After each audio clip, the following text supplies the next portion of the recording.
tal, estimados lectores de Petroenergía? Estamos aquí con Marco Cota, CEO de Eminent Energy, pues para platicar un poco sobre el contexto de descarbonización, net zero y pues cómo Eminent se inserta en este contexto. Marco, bienvenido. Muchas gracias, Raúl. Saludos a todos tus lectores. Muchísimas gracias. Pues comenzando nuestra charla, platícame justamente pues un poco de Eminent Energy, cómo nace, cuál es su oferta, cuál es su distintivo, un poco el contexto de esta empresa. Muchas gracias, Raúl. Pues sí, fíjate, Eminent es una iniciativa muy interesante. Es una iniciativa que surge como una empresa especializada en la detección y cuantificación de emisiones de metano. Surge a través de una alianza entre una empresa mexicana llamada Talanza Energy e Infratech Corporation de Canadá, de Alberta. Y prácticamente la idea de la creación fue transferir tecnología ya probada en Canadá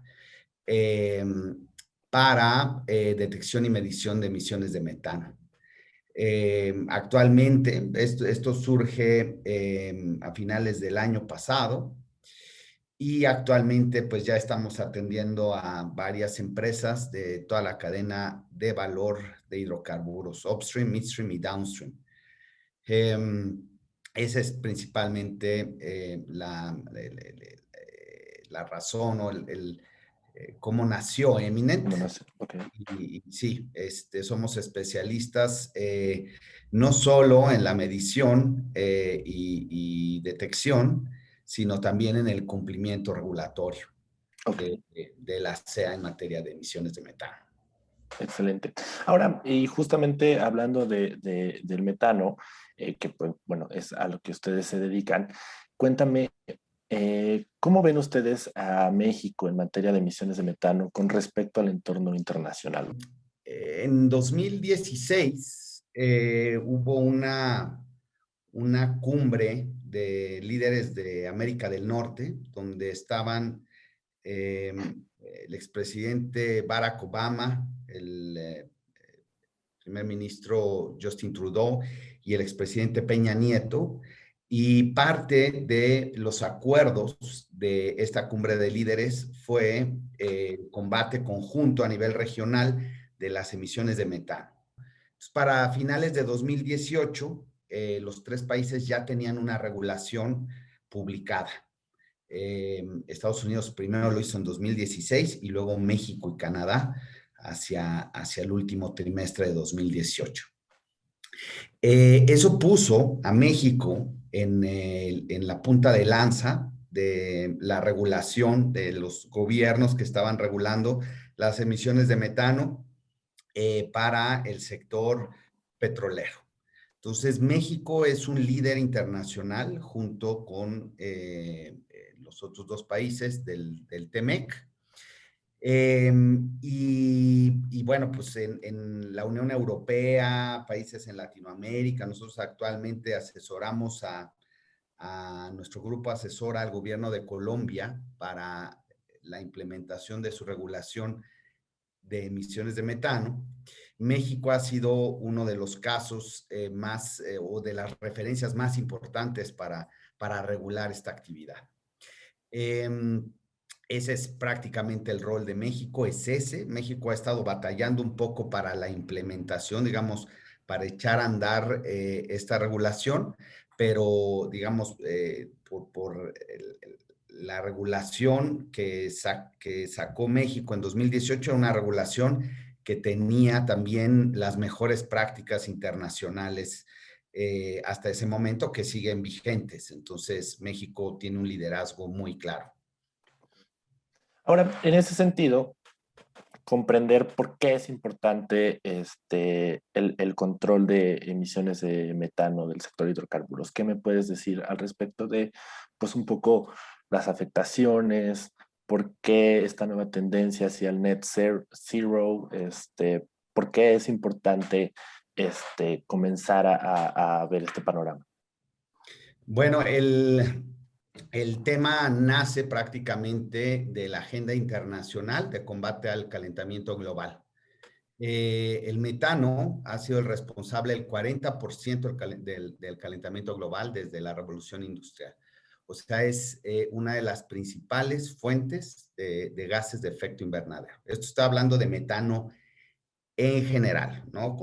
Considerando agricultura, ganadería, petróleo, minería, todas las industrias. Entonces, todas esas industrias, las emisiones de metano a la atmósfera representan el 40% del calentamiento global.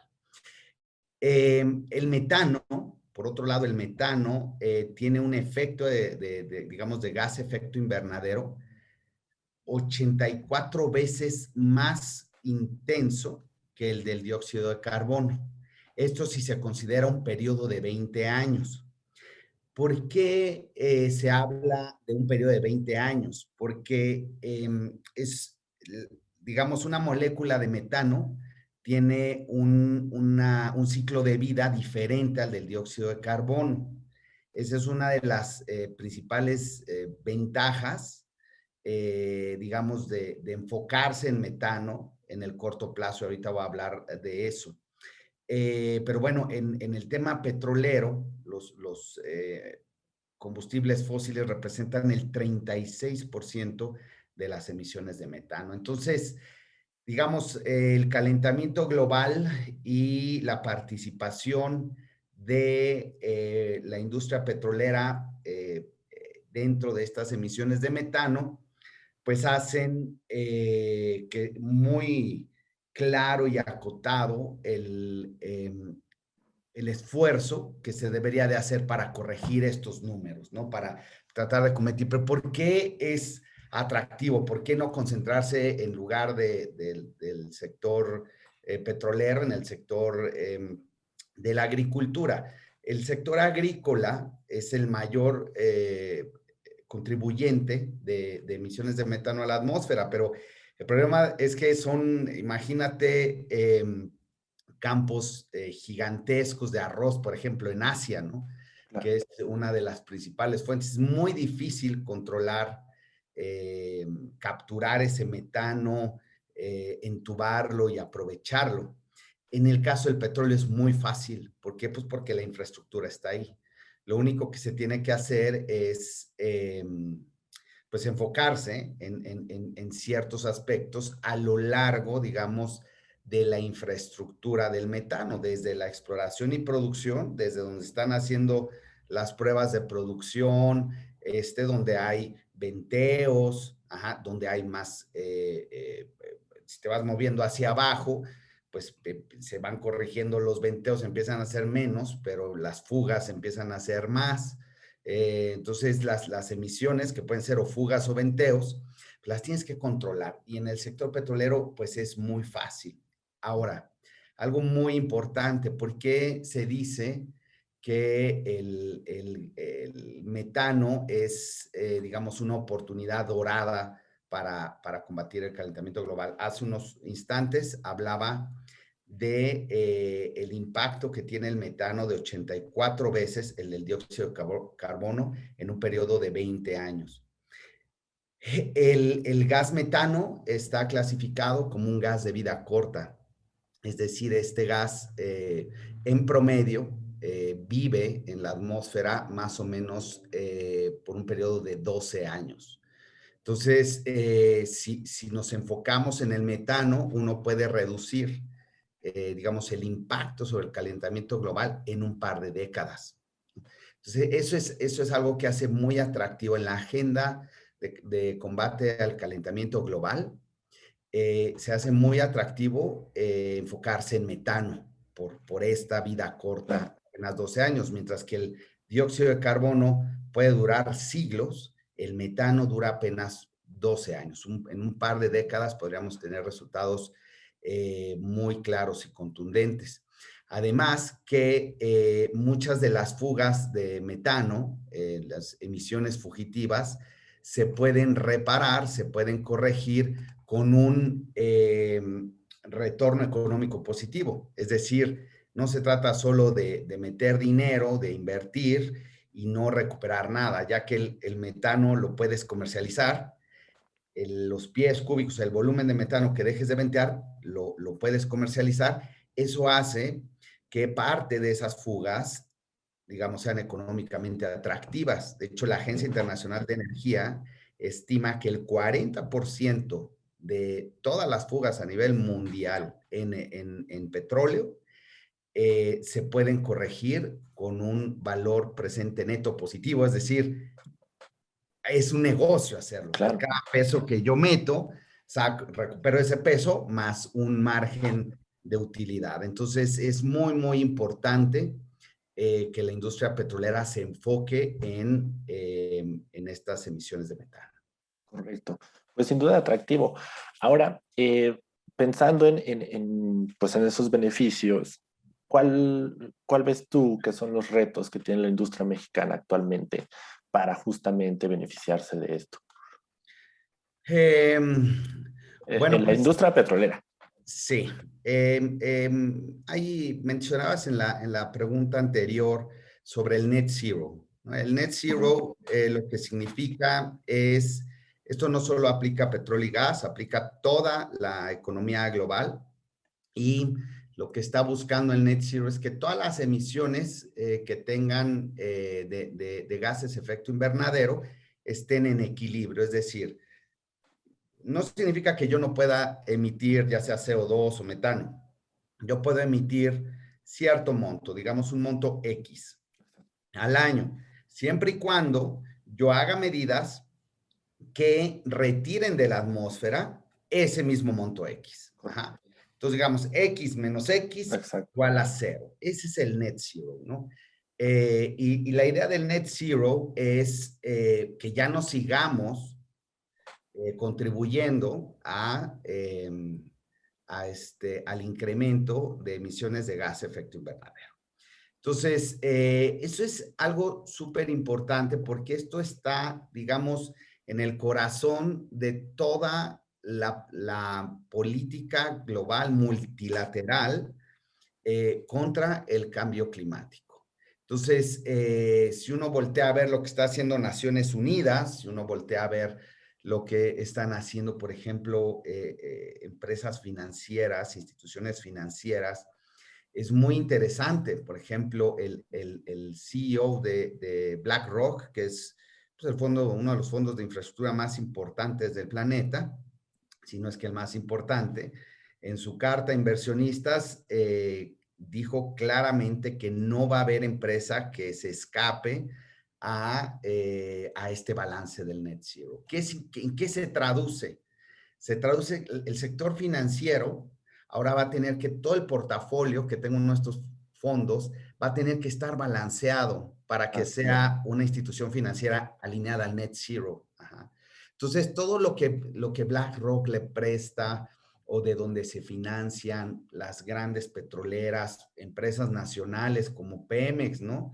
Su papel de deuda, etcétera, que ponen mercados internacionales, pues ahora inversionistas institucionales van a ver si se cumple o no con esto. Entonces, eso prácticamente está cerrando la llave del financiamiento a todo el sector. Empresas chiquitas, medianas, grandotas, privadas, públicas, gubernamentales, etcétera, todos van a estar afectados por eso. Entonces, digamos, es una realidad que parece que llegó para quedarse, ajá, de la cual no vamos a escapar. Eso por un lado. Por otro lado, México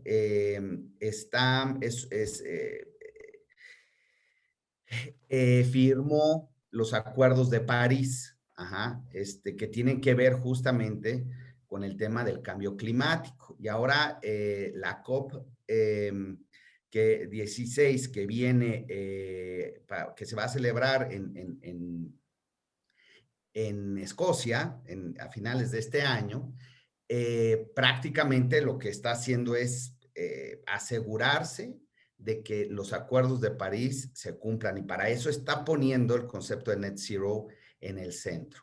Entonces, ese es un punto muy importante y bueno, para México en particular, las obligaciones del TEMEC, hay un capítulo de medio ambiente que según especialistas dicen que es tan agresivo como el capítulo laboral del que ahora todo el mundo habla en el TEMEC, pero del medioambiental no. Entonces, prácticamente por ese capítulo medioambiental, ese acuerdo obliga a sus firmantes, México, Canadá y Estados Unidos, a cumplir con los acuerdos internacionales que hayan firmado. Ajá, entonces, Correcto.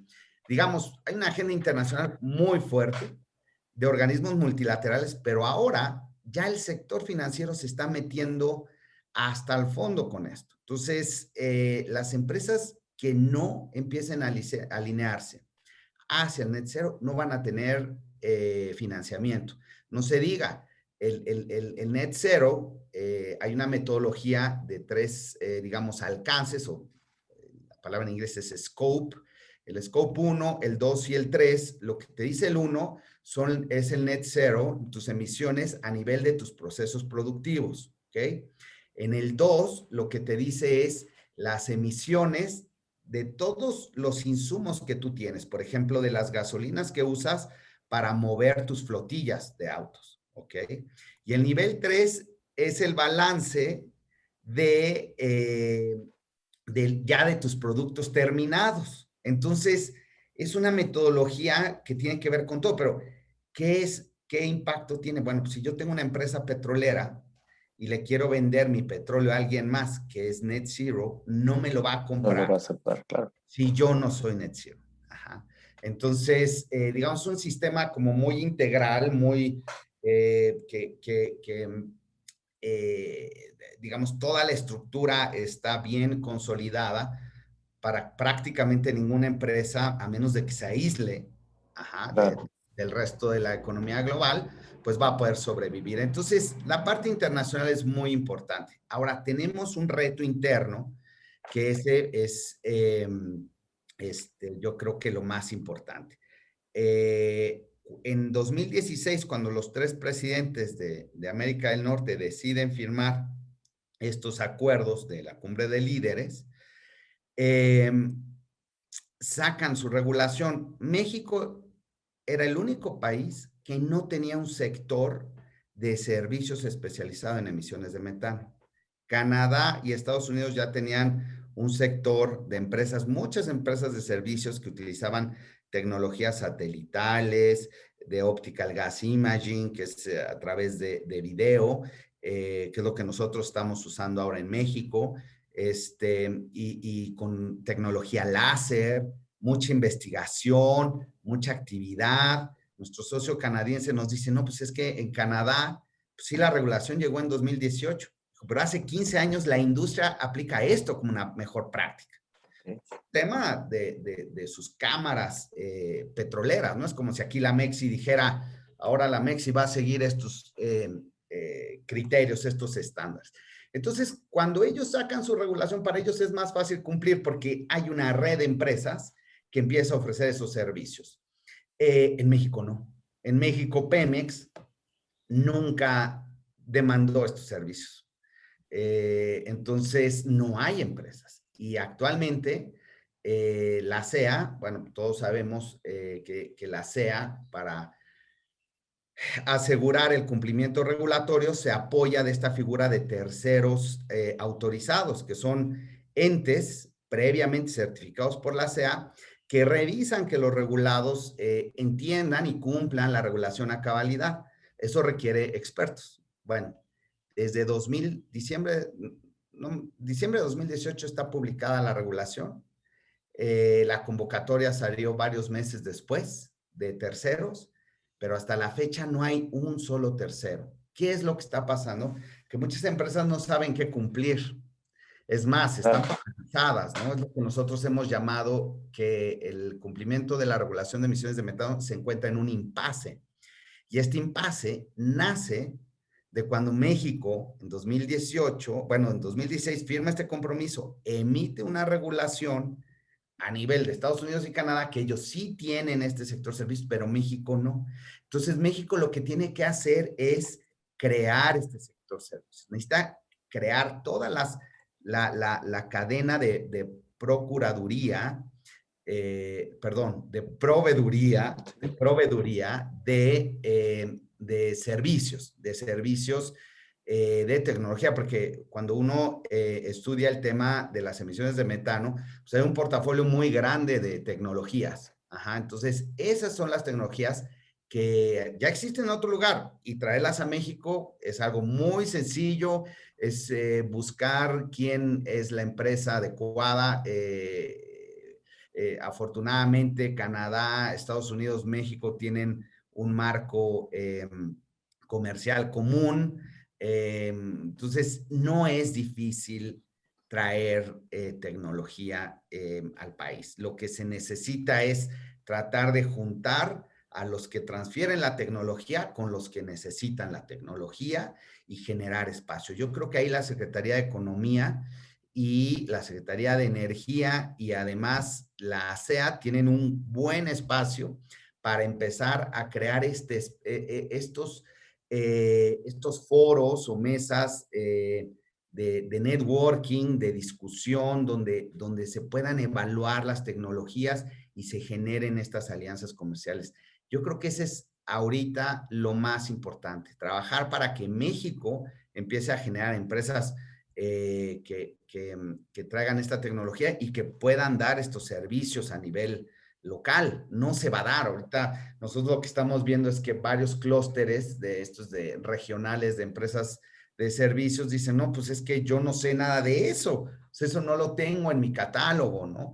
Y la tecnología, pues es ya de otros países, o sea, se ve esa brecha, pero y allá afuera, bueno, pues en Canadá no se dan abasto y luego, pues ahora con la administración del presidente Biden, donde seguramente todo el mundo está esperando ver la regulación de metano, porque tenían una regulación, pero el presidente Trump a finales de 2020 la canceló. Entonces, el presidente Biden todo el mundo está esperando ver la nueva regulación de emisiones de metano. Entonces, pues las empresas de allá están más atentas a lo que va a suceder allá. Pero de todas maneras, como te decía, son tecnologías que se pueden aplicar de manera, pues, simple, yo diría, no son cuestiones muy complicadas. Lo importante es hacer este networking y generar estas alianzas, pero eso yo creo que es el principal reto que tiene nuestro país, porque, o sea, nosotros somos pioneros en este tema en México con tecnología OGI, pero, pues, se necesitan decenas de empresas como la nuestra que estén ofreciendo distintos soluciones tecnológicas, ¿no? Claro. No, y sobre todo, como dices, aprovechar el ecosistema que pues prácticamente son los vecinos, ¿no? O sea, finalmente está ahí un ecosistema en el cual, pues también por acuerdos, pues finalmente estamos insertados, nada más es ahí un tema de transferencia y crear los mecanismos, quizás. Em, Justo en ese contexto, platícame, ¿qué está haciendo Eminent en materia de emisiones de metano? ¿Ustedes cómo están aportando justo a esto? ¿Cómo están trayendo el tema a la agenda y generar esos foros para traer justo esa transferencia, ¿no? ¿Ustedes cómo participan? Sí, pues mira, nosotros somos parte del grupo Talanza. Eminent es una marca del grupo Talanza. Como te decía, Eminent tiene un socio estratégico canadiense.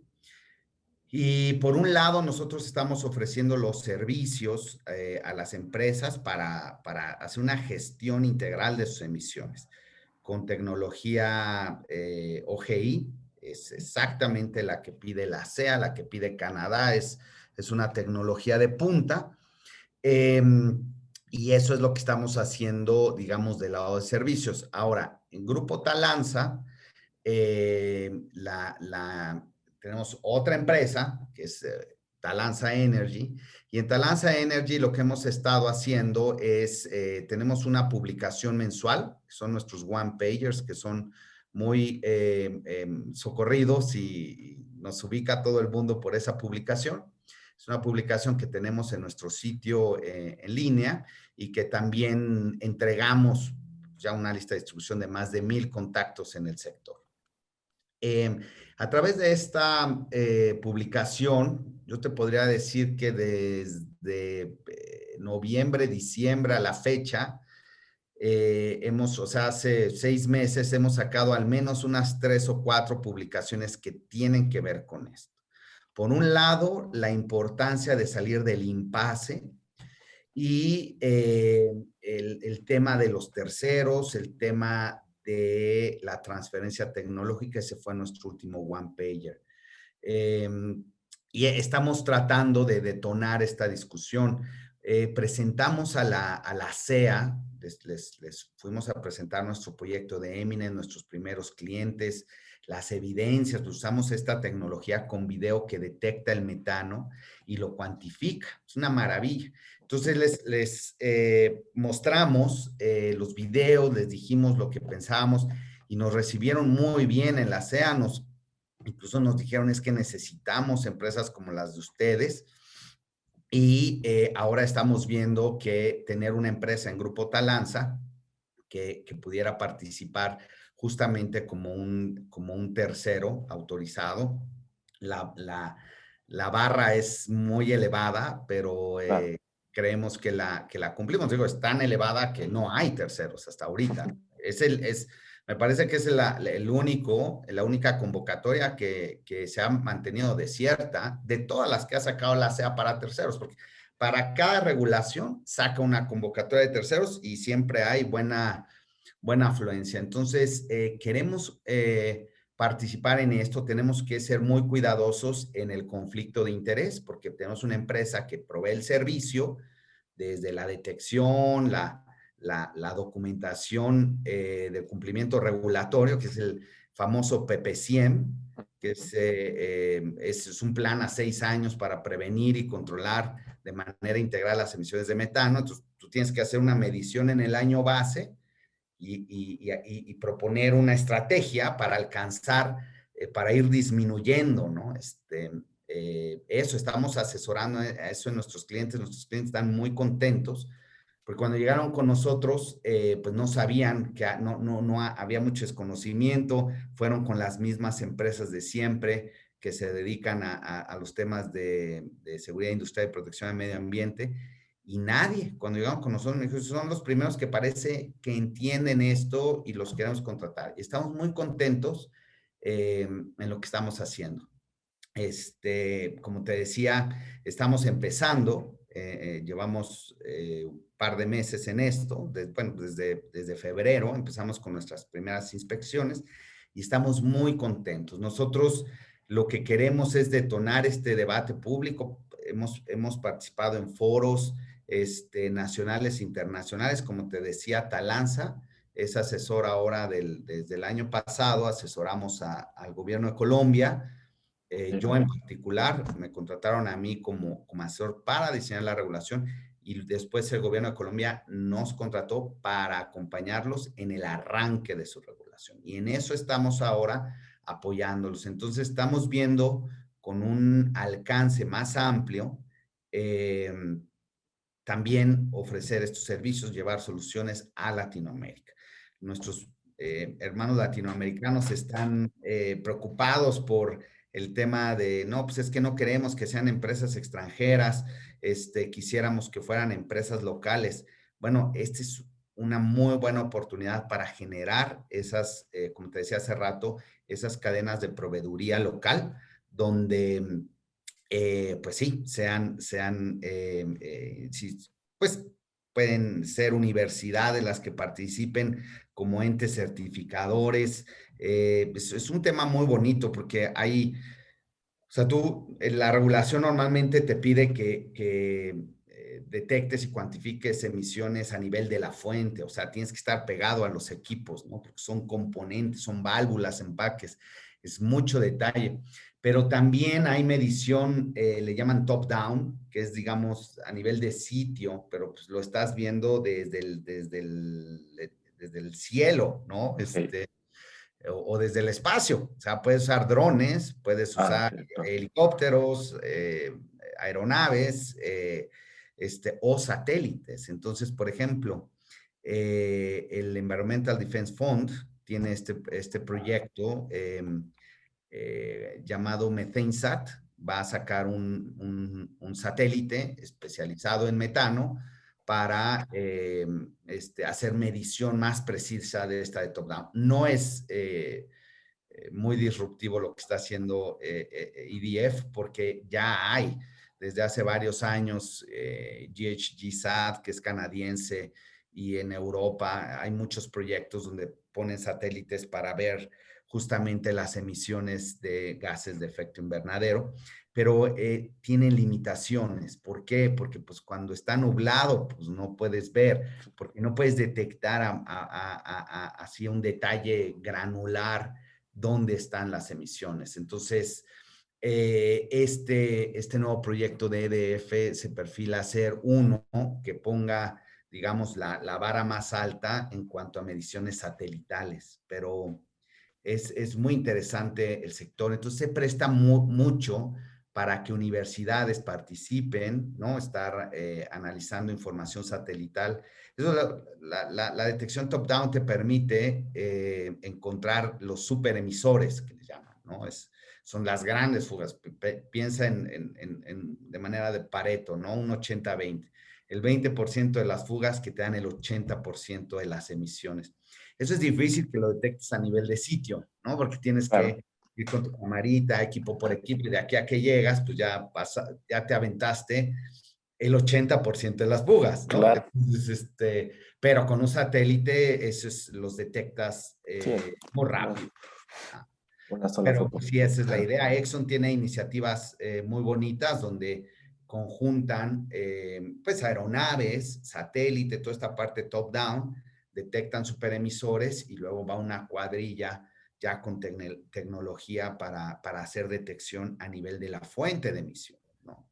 Para corregir demás. Entonces, es todo un paquete, es un abanico muy grande tecnológico que deberíamos de empezar a traer al país. Yo siento que México no se ha movido mucho en ese sentido, ni la industria, ni tampoco, o sea, yo no veo iniciativas de Amexi donde estén trayendo empresas. Esto a nosotros nos invitaron a dar una plática, una especie de taller, y sí se ve que hay empresas, las super majors, dicen, no, yo ya eso ya lo tengo resuelto, pero traen una exacto, agenda muy importante por el net zero. Ajá. claro, Hay muchas empresas, o sea, que ellos ya firmaron su compromiso al 2050 de ser net zero. Entonces, en el scope 1 y 2. Entonces, ahorita ellos esto lo están cambiando de raíz. ¿Por qué lo están haciendo? Pues es el valor de la acción. O sea, imagínate que una empresa así, de estas súper grandes, ¿no? De las famosas 7 hermanas, no logre ser net zero. ¿Qué le va a pasar al valor de su acción? Se va a ir al suelo, ¿no? Son empresas que viven de los mercados financieros. Bill Gates tiene esta iniciativa, Breakthrough Energy, me parece. Bueno, no sé si sea de él, pero él participa, donde prácticamente están sacando todas sus inversiones en bolsa de empresas que tengan digamos, que no estén en balance en sus emisiones. Entonces, poco a poco es mucha la presión que va a haber sobre la industria petrolera, pero al mismo tiempo, esta es la mejor manera de darle sostenibilidad a la industria. O sea, quien piensa que el net zero va a acabar con la actividad petrolera, bueno, pues evidentemente no sabe la importancia que tienen los hidrocarburos para el planeta. Ajá. La solución no es cerrarlos, no es dejar de producirlos o de consumirlos. La solución es hacerlo de una manera mucho más amigable con el medio ambiente y sostenible.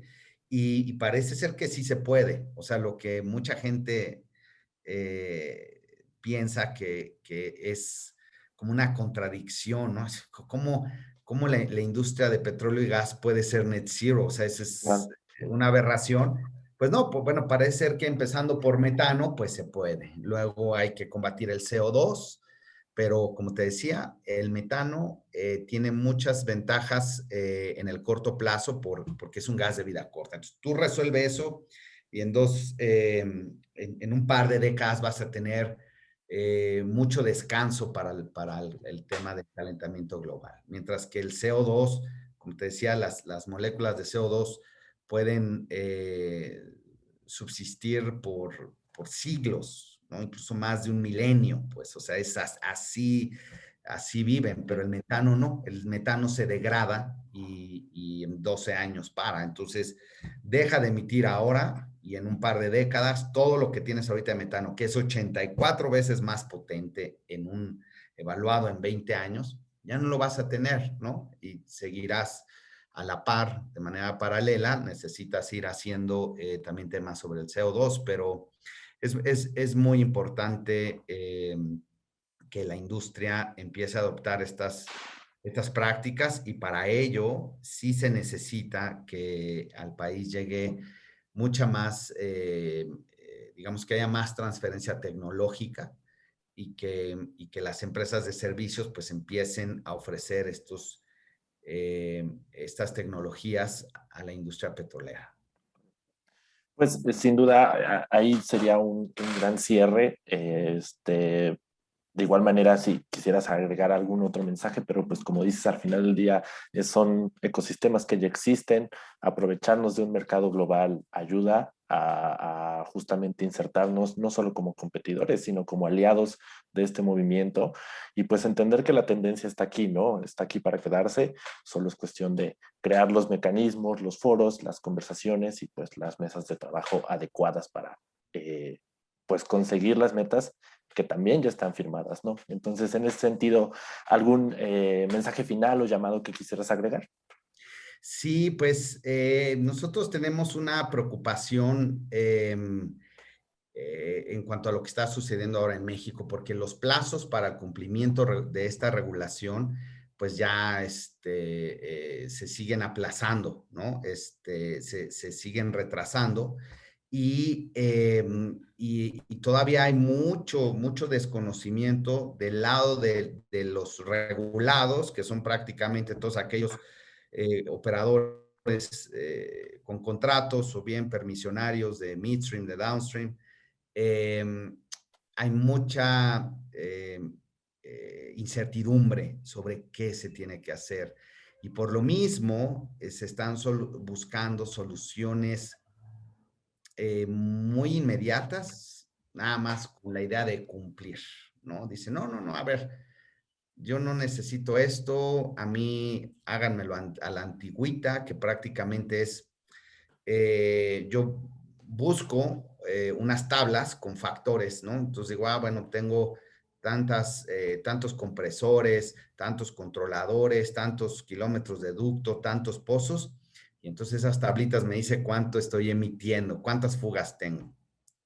Esa metodología, que es una metodología de uso de factores genéricos, no te va a permitir evaluar tu desempeño, porque lo que estás diciendo que tienes es una aproximación completamente errónea, ¿no? O sea, eso se creó para tratar de ver a nivel nacional los inventarios de emisiones de metano, ¿no? Es, a ver, ¿cuántos pozos hay en el país? Ah, no, pues hay, no sé, 14,000, 20,000. Ah, bueno, pues vamos, aplicas el factor y pues debemos de estar emitiendo esto. Pero no sirve para cumplir la regulación. Entonces, el problema es que la regulación pareciera, en ese sentido, no es muy clara. Entonces, tú no puedes hacer una línea base con una estimación y luego darle seguimiento a tu evolución en cuestión de emisiones de metano, porque esa línea base pues no está pegada a tus operaciones. O sea, es una línea base completamente inventada. Y bueno, yo creo que la regulación como está, si uno hace una lectura simple de la regulación superficial, pues puede decir, pues vámonos por esta porque me va a salir mucho más barato eh, agarrar el Excel y sacar estos factores que contratar una empresa que venga o que me detecten con tecnología láser o OGI o etcétera. Al final de cuentas, yo creo que si de lo que se trata es de ser net zero y de cumplir con compromisos internacionales, pues tarde o temprano esa práctica va a terminar. O sea, eso a lo mejor es adecuado para una empresa que tiene instalaciones muy difíciles de inspeccionar, ¿no? Que están en costa afuera, Ya nada de eso es tan difícil ahorita con la tecnología disponible, pero imagínate un proyecto muy pequeñito que pues no produce mucho flujo de efectivo y dice, oye, pues es que si me cargas más servicios y el PP100, pues ya de plano voy a cerrar aquí mi empresa. Bueno, pues aplica factores, haz una estimación de estas más de tipo de escritorio. Pero la verdad es que la tecnología no es tan cara, y bueno, pues si de lo que se trata es de prevenir y controlar emisiones, pues yo creo que lo más importante es que se haga de manera correcta y no caigamos en una simulación donde, pues el gobierno me pidió un PP100, pues ahí está el PP100. Y entonces vas a revisar el PP100, vas a decir, oye, pero a ver, demuéstrame cómo tienes estas fugas aquí o cómo lo mediste. No, pues lo saqué de una tabla de factores. Oye, ¿y qué tal si tu instalación no tiene todas esas fugas? Ajá. ¿Y qué tal si tu instalación tiene un mejor desempeño o un peor desempeño? ¿Cómo puedes decir para el año 1, 2, 3 voy a reducir en 50% algo que sacaste en una aproximación tan gruesa? Necesitas tener mediciones puntuales. Entonces, el mensaje es pues simplemente compartir lo que nosotros estamos viendo, que pudiera ser un problema a mediano plazo, que es que muchas empresas que ahorita están muy ocupadas en documentar el PPCM y hacen una lectura errónea de los lineamientos, pues documentan y dicen, pues yo ya cumplí. Como no hay terceros autorizados de la SEA todavía, pues no hay alguien que les diga, no, no, a ver, espérate, esto que me pediste, esto que dijiste, no funciona así. Necesitas tener una metodología consistente en los 6 años. No lo hay, entonces hay mucho descontrol de este lado. Entonces, yo sinceramente creo que la SEA debería de poner una medida preventiva hasta que haya terceros, o bien que pueda dar más difusión a cómo interpretar los lineamientos, porque sí ha habido talleres de la SEA para terceros, etcétera, talleres muy buenos que van más de 100 asistentes, pero por alguna razón no hay terceros. Entonces, yo creo que sí sería importante dar un poquito de orientación sobre estos temas de cómo, de las metodologías que están siguiendo, porque nosotros sí vemos de este lado con varias empresas que en un mediano plazo, cuando haya terceros, les van a decir, tienes que cambiar lo que hiciste, porque pues esto pues no te va a servir para los 6 años del PP100, ¿no? Entonces, ese es mi principal mensaje a tus lectores y a todo tu auditorio, es que piensen que el PP100 es un plan a 6 años para reducir emisiones. Entonces, necesitan tener metodológicamente consistencia entre lo que dicen que es las emisiones del año base y esas metas. Ajá. Entonces, y bueno, pues si tienen dudas, que se acerquen a la SEA para ir más o menos tocando base y asegurarse que van por el camino correcto, porque la regulación no quedó muy sencilla. Digo, es una regulación difícil. Lo mismo ha pasado en Canadá, en Estados Unidos. Hay mucha confusión de cómo hacer las cosas, pero en la de México siento que la falta de terceros pues genera más incertidumbre. Entonces, pues sí, ese es mi mensaje para tus lectores, es que se acerquen a la SEA para validar su metodología, que sea una metodología que cubra los 6 años, y ya sobre eso que sigan con la tecnología, que gusten, que más les convenga a sus intereses, pero que sí piensen que debe de haber una evolución, debe de haber medición, el plan es un plan real, ¿no? Claro. Ese es el mensaje. Excelente, Marco. Pues muchísimas gracias por esta radiografía, este mapa de cómo estamos en la cuestión de emisiones de metano, su medición y, por supuesto, aportar al Net Zero. Estuvimos con Marco Cota, CEO de Eminent Energy. Muchísimas gracias por habernos acompañado. Gracias, Raúl.